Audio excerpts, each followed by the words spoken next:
Hello, friends. Welcome back. Mental Health Mondaze, another week. Congratulations on making it through another week of life, fighting whatever you're fighting. I hope this week was better than the last one, and I hope next week is better than this week, and so on and so forth. Don't forget that there is some semblance of control you do have over that. Never, ever forget that. Have a good week. Have a good day on purpose, right? For me, this week was better than the last, which is great, obviously. It's fantastic. And it seems to have been trending in that direction for some time, which for someone who deals with anxiety and depression and depersonalization disorder almost seems too good to be true, which is kind of silly, but it's kind of like some archetype of an action hero coming upon a period of no action and thinking, this is quiet, too quiet. It seems like when you're an anxious or depressed person for long enough, you almost become comfortable in those periods of anxiety and depression, as if when your head is finally quiet and clear, now something's wrong. I know that might sound like an oxymoron, but it's true. I think there are times when we're so depressed and so in our own way mentally that we have the overwhelming desire to feel. And that means feel anything, good, bad, whatever it is, even if it means feeling depressed. And we almost become codependent on our anxieties and our fears and our worries. There comes a sense of comfort because it seems to be what we know best. It feels like that's where we spend the most of our time in that state. It becomes home. Let me tell you something. Got to move your ass up out of there. The only way towards change is becoming uncomfortable. And sometimes even when you're moving towards a more positive frame of mind or a more positive way of life, it can feel uncomfortable because it is out of your norm at that time. Sometimes we might feel lost when trying to make changes in our life and in our attitude and in our mental health. But the GPS of the universe is always giving you direction all the time. You just got to listen. So how do you know if you're heading in the right direction? I think a lot of times discomfort is like the mental version of in 150 feet, make a right turn. As humans, we're all creatures of habit. We often become enslaved to our daily routines and our outdated ways of thinking and communicating, failing to change what we know needs to be changed because of, for the time, it feels uncomfortable when you're actually trying to change it. But welcoming in what seems uncomfortable is a massive step forward in figuring out more about ourselves and pulling ourselves out of whatever mental ditch we're in. It seems ridiculous to say that we feel comfortable while being depressed, but it is true. I know that sounds kind of silly. I don't mean, I think it really parallels a sense of addiction almost. Like obviously addiction and depression go hand in hand, but I'm specifically talking about how we become dependent on being depressed or anxious as if it were our drug of choice. It almost starts to feel good to shut out the rest of the world. It starts to feel normal to be constantly tired and to feel hopeless, to not see a way out, but it seems to always be there, just like alcohol or drugs might seem to an addict. When an addict is near rock bottom, there seems to be no way out of the reality that they're in, and acceptance of that, not seeing an alternative or a light at the end of the tunnel, starts to feel comfortable. It's the same exact thing with anxiety and depression. Now, by no means am I trying to portray that being an anxious and depressed person is a comfortable existence. It's not. It's awful. I'm saying that we become comfortable in that existence. But as I said before, the only way through is by making ourselves uncomfortable and accepting the discomfort, putting ourselves in a situation that the depressed and anxious parts of our mind become uncomfortable in. It's the only way that we can start to rewire our way of thinking and learn new behaviors that help us cope with certain triggers or fears we might have. It's like, I don't know, not everyone plays video games, but it's like when you play a video game, you get lost, whatever the story might be, turning different directions, trying to find where your next objective or goal is. And one of the most obvious signs that I've always noticed, and I think any person who has experience with it always notices, you're heading in the right direction when you see more bad guys, right? It's the same thing when we're trying to navigate out of a state of depression or poor mental health. The more struggle you see, you're probably headed in the right direction because nothing easy is good and nothing good is easy, or nothing easy is worth it and nothing worth it is easy, something like that. No cheap tattoo is good, no good tattoo is cheap, same type of shit. When you notice yourself feeling uncomfortable, and now I know depression manifests itself differently for all of us, but just to use like a generic example. Let's say you're finally leaving the house after a week or something. You had the shades drawn. You're wearing bummy clothes, eating poorly, watching 80s movies, or whatever your thing is. You are going to feel uncomfortable with your first social interactions or your first physical movements and actions after being inactive for so long. This is a sign. A sign that your brain and body were becoming much too comfortable being home alone, depressed, not truly living your life. Those feelings of discomfort are just signals that you are finally starting to change those bad habits you've been stuck in. And you have the power to reshape the uncomfortable into becoming comfortable. I'm not talking about sleeping on the lumpy futon that I used to have, all my friends know about it, in my room, fucking up your back and just pretending it's fine. That's not what I'm saying. I'm saying that you have the power to make depression uncomfortable and happiness comfortable. You can get to a place where your mind starts drifting back into the negative. You could take a deep breath and admit to yourself, I don't like that as much. And slowly over time, the more times you do that, the more times you actively say no to those little voices saying no to you, and you start to embrace the voices in your head that are affirming and positive, the easier it becomes, and the more it becomes your normal and your comfort, rather than depression being your normal and your comfort zone. When trying to navigate pushing yourself and your life forward while also keeping your mental health a priority, it could be really difficult not to become complacent. Because you might finally feel like you got into a good place mentally, may almost feel scary to keep pushing it forward because you don't want to fuck up what's going well in your life. Try and understand, I've been there before.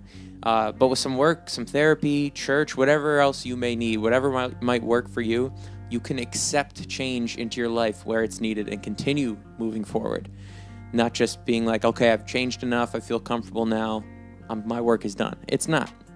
I know as an artist, and it seems that so many other artists suffer in their own mental health. Complacency seems like death to an artist. Not being able to push your creation forward and take risks and put yourself out there, and the risk of failure, it's a recipe of disaster. At least for me. If I don't feel creative and I don't feel in a good space creatively, immediately it starts to affect my mental health. But comfort does not have to equal complacency. We as artists need to change our way of thinking to always be comfortable with every moment that comes, through the good times and the bad, to ensure that we feel comfortable being uncomfortable. And in that way, we will not be complacent and we will keep creating. So the bottom line is, it is normal. Don't worry. It is normal to become comfortable with your depression. It's normal to feel comfort in your anxieties in a strange way. But the true path to happiness and blissfulness and being fully content comes from letting ourselves experience discomfort of happiness and pulling ourselves up and pushing through to the other side and trusting that we are meant to be happy and that we deserve to be happy and that we're worth it. The discomfort of happiness. I know that sounds like a strange concept because it is, but I really do think that, at least in my own personal situation, I have felt that going through periods of depression where I'm not doing much of anything, I'm not moving forward in my life, I'm not getting better, I'm not going out and experiencing things, I do tend to start taking a liking to it, like a feeling of comfort to it. But that's not good, obviously. Being happy is much better, I promise you. I know it's difficult to pull yourself up out of that, especially when it starts to almost feel normal and feel good, but you have to. You have to embrace that the path forward, the path to being happier, the path to dealing with your mental health in a more positive way will become uncomfortable at times. You have to embrace it. In all aspects of life, you have to embrace being uncomfortable. That's not to say that you should live in a state of discomfort. That shouldn't be your normal. What I'm saying is that when you're trying to break a trend that you recognize is not good, that you feel comfortable in, once you start to feel the discomfort, it means you're headed in the right direction. And again, it's not only deep things. It's not only mental health and depression. It also could be something like creativity. Like, I know for me, I can tell when I'm making something, when I'm writing a new song or whatever, writing music, composing something.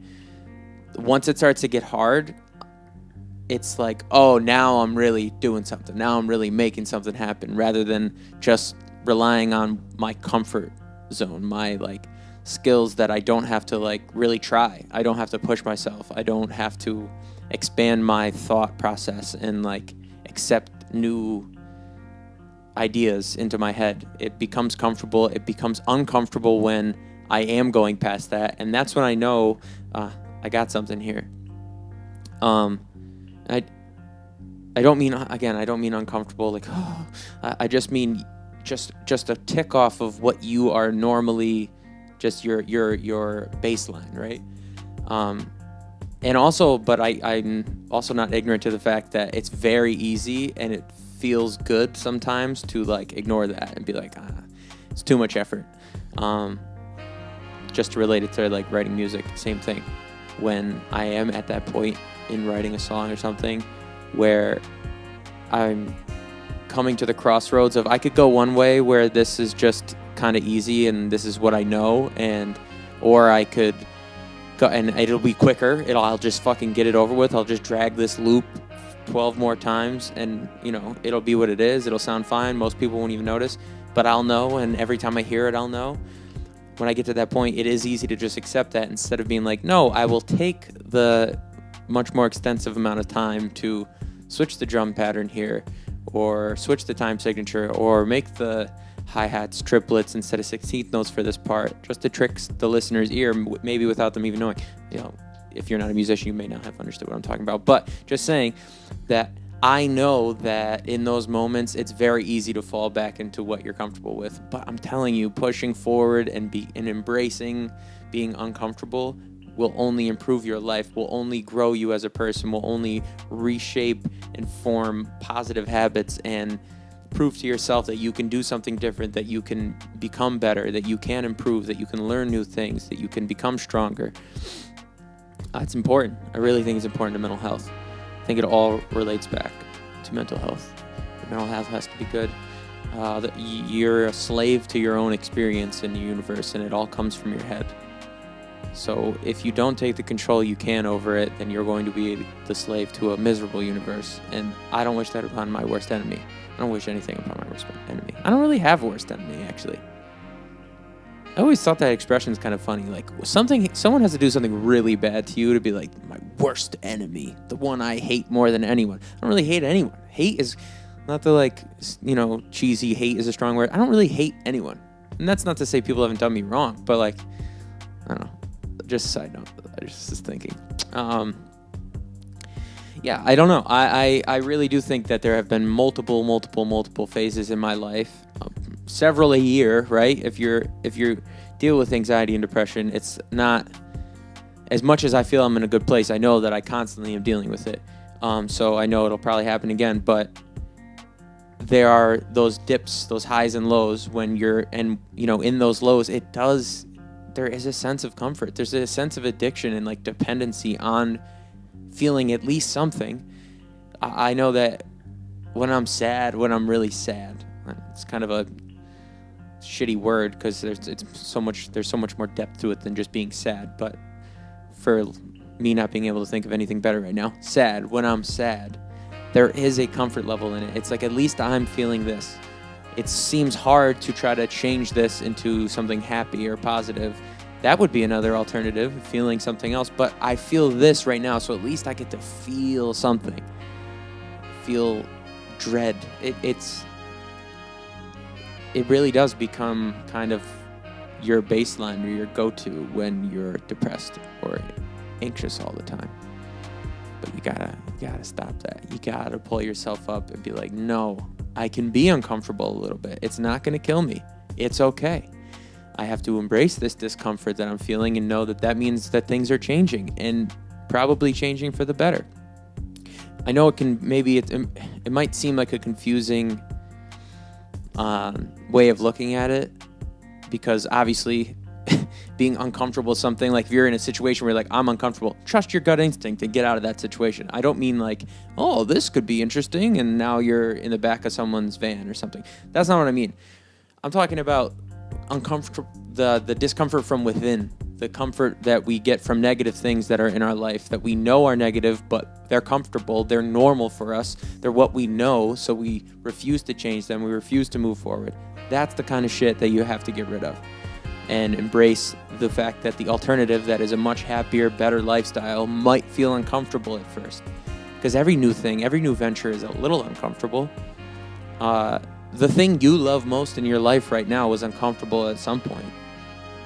Your relationship, maybe. The person you love most in the world, you were uncomfortable around them at some point. For me, music, I was uncomfortable. I didn't understand what the fuck was going on. Actually, the first day I ever learned how to play saxophone, I didn't know what the fuck. I have no idea what I was doing, obviously, first day, but I especially didn't know what I was doing. I was easily the worst one. And I mean, I was in 4th grade, but now it's my favorite thing in the world. So it just goes to show that when you allow yourself to push past the discomfort level the comfort level of something that might be less than what you're used to, it can really result in some amazing things. So I urge you this week, whoever's out there listening to me, to try and let yourself be uncomfortable and push it a little if you feel able to do so. Because I think it can really help you. I think it can really push you over the edge and get you out of the rut that you might be in right now. So do it. Do something that makes you feel uncomfortable. Again, it doesn't have to be this like grand this like universal existential thing that I'm talking about. It could be something little like, I wanted to go to an open mic night, but I'm scared and I would feel uncomfortable doing it. No. Fuck it. Go do it. See what happens. It's not going to kill you. You're going to be fine. Or, again, relating it to romance. You might feel uncomfortable shooting your shot with someone. Do it. It's going to be okay. It's not a big deal. Embrace that discomfort. Get you out of your comfort zone of being alone or lonely or depressed or anxious or sad or whatever it might be. And move forward. And push forward with the knowledge that you can get through experiences that are uncomfortable, and often they're going to be better for you in the long run. That was what I thought of. I had no idea what I was going to talk about today, but just like last week, because I have been feeling more comfortable, I've been feeling better, not more comfortable. I've been feeling better. I have been feeling good, overall good. Obviously, every day has its little ups and downs. I'm not talking about that. I'm talking about the overall feelings of like checking on myself and being like, are you good, dude? I've been good, dude. I've been super good. I just, again, every week, it's so evident to me how much being productive helps my mental health. Productive in the things I care about. Not like just being productive for the sake of being productive and ignoring my issues. But being productive and feeling like I'm working towards something and ultimately working towards a better version of myself. It helps immensely, man. It just seems like when you're doing that, like all the other things that you can't control just kind of fall away. And I realized that that's been a major theme of all of these podcasts, that I constantly preach like accepting what you can't control and controlling what you can, which I got from the Serenity Prayer that they say in AA, because I grew up going to AA with my mom and it always stuck with me even at a young age. But I've realized that I mention that all the time, and I think I mention that all the time because it's what I struggle with most, or what I tended to struggle with most in the past. Where, for example, like losing my father when I was 15, the thought that like, I think that a lot of my grief, or the lasting grief, other than the obvious, I miss this person that I loved so much and that meant so much to me, I think that a lot of it was the fact that I had no control over it, just like none of us have control over death. It's imminent, it's guaranteed, we are all signed up for it one way or another, whether we like it or not. But I say that meaning that I think I keep mentioning it because it's like I'm subconsciously reminding myself of it, and obviously trying to help people with things that I have am actively overcoming and feel like I'm in a pretty good place with. But I feel like when I'm remaining productive, that I have a really good grasp on like the things that I can't control are just going to happen the way they happen. And for example, with like progressing my career forward, if I'm taking care of like my side of things, if I'm doing all the work that I can, if I'm checking all the little boxes day to day of like, all right, I got to get this done, that's really the only thing I can do. I could always push it more. I could always push harder, always work harder. That's for sure. But generally speaking, as long as I'm doing the things I know I need to do, then the things of like other people liking it, for example, or like getting a certain amount of streams on a song or a certain amount of views on a video, like that'll happen the way it happens as long as I control what I can and I remain productive and actually actively pursue what I love and what I want in my life. So I really recommend that you do the same thing. Whatever it is that you're working towards, even if it's something a little bit more quote unquote normal, like 9 to 5 office type situation, whatever it is, as long as you're putting your best foot forward and putting as much effort you can in, while obviously taking care of yourself, all the other shit is going to take care of itself. It always has and it always will. Time keeps on fucking ticking into the future, okay? Whatever that song is, beautiful song. Doom, doom, doom, doom, doom, doom, doom. Space Jam, I think, was in.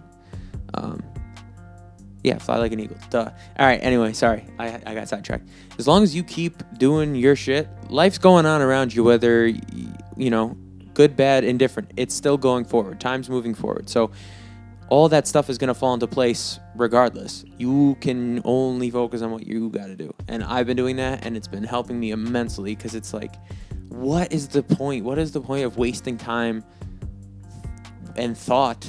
Your thought is precious. Your thought is all you have at the end of the day. Even through physical action, like you're thinking the whole time. Your thought and your perception of everything is all you truly have in each moment. So if you're wasting time thinking and pondering and trying to change things that you literally can't change, it's just a waste of time. And it's just been helping me so much to not fucking do that. So that's been good. The medication is same dosage. I don't know if anyone cares. I mean, I guess it doesn't matter because I'm doing this anyway. I got I don't know. Same dosage, 50 milligrams. It's been fine. Still the little. I think after I work out, that's another thing. I gotta do a whole episode about working out and staying active because it's so helpful with mental health too. Just body chemistry wise, not even just like the happy thoughts type shit, but like literally your body chemistry changing when you're physically active and healthy and good diet and stuff. So helpful. But the medication, I notice when I work out, maybe if just a guess, if I'm slightly less hydrated than I should be, which I drink a lot of water, but like after workout, obviously I'm fucking dripping sweat because I'm a behemoth of a man right now. And I noticed that afterwards I get those like electrical impulses a little bit when I'm like eating or something like that. I don't know if you can hear them, like someone's banging something in or around my house, and it just sketched me out a little. Sorry. So I still get those feelings a bit, but not as often, which means again my body's just becoming more and more used to it, which is good. And I think I have like a week or two left. I'd have to look on this, and then one more time cutting it down in half again, and then after that, nothing at all. So that's exciting. Sorry, I had to cut there. I think Casey's my neighbor now, so I think he was fucking banging on the wall, hanging something up. I don't know. So that's good. I'm excited because, as I've said in the past, I don't know. We'll see once I get fully off the medication how I'm feeling. If I still feel as confident that I can kind of get through and maintain good mental health, no depression. Well, not no depression, but you know what I mean? Like a good baseline level of dealing with my depression or my anxiety or my depersonalization. If without the medication, if I have positive all of that and I don't eat anything, then I'll hopefully just rock out with nothing. But my whole thought was that just reading articles and research that I have about the whole microdosing thing, that is still my intention to potentially start doing that. I just believe in it. I believe in the science. No, but seriously, I do. And having had experiences with it in the past, it just seems like something that might work really well for me. But I've also heard of a lot of like macro dosing therapy that is becoming more and more popular, mostly in clinical trials at like UCLA and Johns Hopkins and stuff. But a lot of people are having a lot of success going in, taking a certain dosage of psilocybin mushrooms or LSD or MDMA, not to fucking party like we've all used that shit for. That's, I'm kind of past that, kind of. I recognize that there's fun in it, and so I don't want to yuck your yum, whatever you want to do, but I'm not giving medical advice anyway, so you can do what you want, I guess. But I've come to think that like there's like a higher purpose for it, and it almost shouldn't be abused. So you go in, you lay on a couch like you're at a therapist, or on a bed, real comfortable, very good environment, set and setting, right? That's always what they say for psychedelic experience, that it's your mindset and the setting around you is going to dictate what kind of experience, what you can actually draw from it, whether it goes positively or negatively. But it's showing great results with people with PTSD and people near death, meaning like terminal cancer patients or people like super old age. Taking a dose, having a blindfold on, maybe listening to some tranquil music and stuff, and just letting the experience happen to them with therapists and psychologists and stuff around them, not like looking over them in like what would be a very frightening thing to see during a trip, but like there for when they need or when they're ready to, and really working things out. Like, for example, a soldier that suffers from PTSD after seeing horrible things, having incredibly awful experiences at war, coming back, taking a dose of one of those substances and letting that be what is most felt. I don't know, like really embracing whatever horrible feeling they have and speak. And like, the thing about psychedelics is they tear away your inhibition. So they don't feel weird about expressing themselves to these people who can kind of help them work through it. And have been amazing results with just one session of doing that, and like feeling that they have lasting change and don't feel the same symptoms. And again, this is the biggest things that it's been for, like PTSD or obsessive compulsive disorder, or what was the other one I said? Oh, like aging and near-death people, like accepting their fate. So it seems like that's not necessarily, I'm sure there have been a million studies on it with anxiety as well, but that seems like it's targeting one mainly traumatic period of time in their lives, and that is now manifesting itself into negative mental health. So I don't know necessarily my thought is that it would probably help anyone to have an experience like that, and because we all need therapy, whether you feel that you're like, whether you think that you're really like a part of the like mental health community or not, as far as people who like actively think that they suffer from mental health issues, we all need therapy. So I think that like honestly anyone could benefit from an experience like that, but it seems like mostly that kind of shit is where they're really seeing these amazing results. So I wonder if, because when I think about my depression and my anxiety, I don't think it's like, at least it's not in the front of my mind that it's about my dad or about certain things that happened in my childhood, but I'm sure that that's the underlying cause of most of what I feel still. So I wonder if targeting a specific experience like that through macrodosing, not microdosing. Microdosing is just to like make every day feel lighter and bring your baseline level of happiness and anxiety up to a better level, more manageable level. But with the macrodosing, if targeting, say the death of my father and really working through that would improve what I deal with on a day-to-day basis. Like I said, it's not that I'm over it. I'm not, obviously. But I do feel like I don't think that I fully ignored it when I was actually going through it. I feel like I tried to cope in certain ways that probably weren't positive, but I don't think that it was like I got it out of my head and now it's just there still and I never came to terms with it. Like, I've always been kind of a sentimental, emotional dude, even as like a kid. So I feel like I did give it the time it needed, but I'm sure there are still things I need to work out about it. And I wonder if like having an experience like that in that setting, not just fucking dropping acid or eating mushrooms, which is fun, and I've done that, but with a purpose of getting to the underlying cause of why I deal with what I deal with now. I wonder if it would help. I don't know. I don't really know how you fucking become part of that stuff, because right now, like I said, it's still only in clinical trials. So it's not like you can just ask around and be like, hey, do you know a doctor that does that? No one really does it unless they're part of one of these things right now. But from what I've seen, the results are so incredibly amazing that it's probably going to be a legal method sooner than later. So we'll keep our eye on that. But like I said, I've been doing a lot better. I feel pretty great. Day-to-day stuff still, I gotta reel it back in, take a deep breath, and get myself back to where I need to be to continue in my day.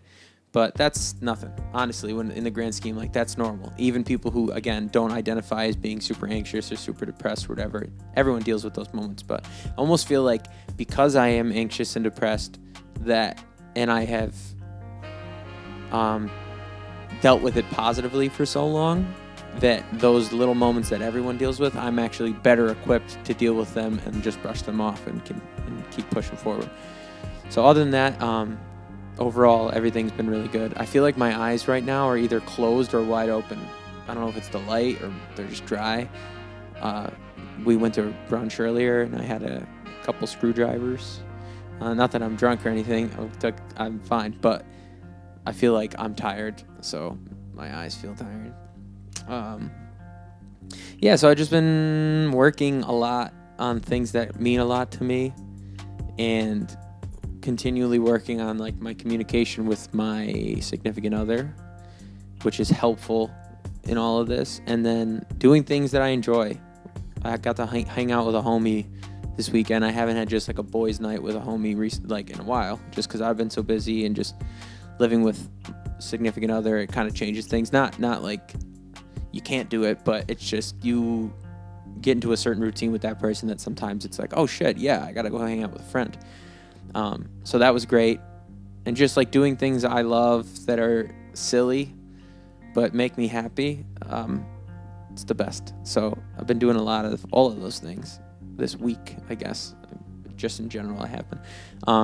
So it's been helping. It's been really helpful. The last 45 seconds of what I said was gibberish. And then, I finally picked a day for the EP. It's September 7th. And if you're still listening to this, you heard it first, because I haven't posted it anywhere, but it's September 7th. It's coming out. And the live session for the first song off of the EP, Pissed Off Waltz, will be dropping a week before that, whatever that date is. So that's incredibly exciting too. So happy, so ready to put it out. And because I feel like in a lot of ways, I feel like not having put it out yet is like holding me back from what is gonna come next, like performing it and dropping more. I felt like I needed to get an EP out first to be like, hey, this is what I'm gonna sound like as a solo artist. Now here's a million songs, because I have so many. And so I'm just excited to get it out. Also, I believe in it and love it, and I'm really happy with it. And I think a lot of people will be happy with it. I think it could help a lot of people. That's always what I wanted to be, is like, I know how much certain musicians and artists helped me get through hard times. Not just in their subject matter, like, yeah, maybe they mention getting through hard times and it helps uplift you, but just generally speaking, good art that helped me get through. And art has this incredible effect of like letting you know everything's going to be okay, even if the art isn't about everything being okay. When you let it really touch you the way it's supposed to, it has this weird way of convincing you, like, wow, I'm all right, So I've always aspired that I wanted to be that artist for someone else. So I'm hoping, and I really feel that this project could be that for somebody out there. And if I could do that for one person, everything, all the hours of frustration and happiness and contemplating whether it's good enough or exuberance and thinking I'm the greatest of all time, all of that would have been worth it. So I'm excited to put it out. I can't wait. September 7th, Humania. And that's really it. That's it, and that's that. Thank you again for listening. Thank you so much. Thank you.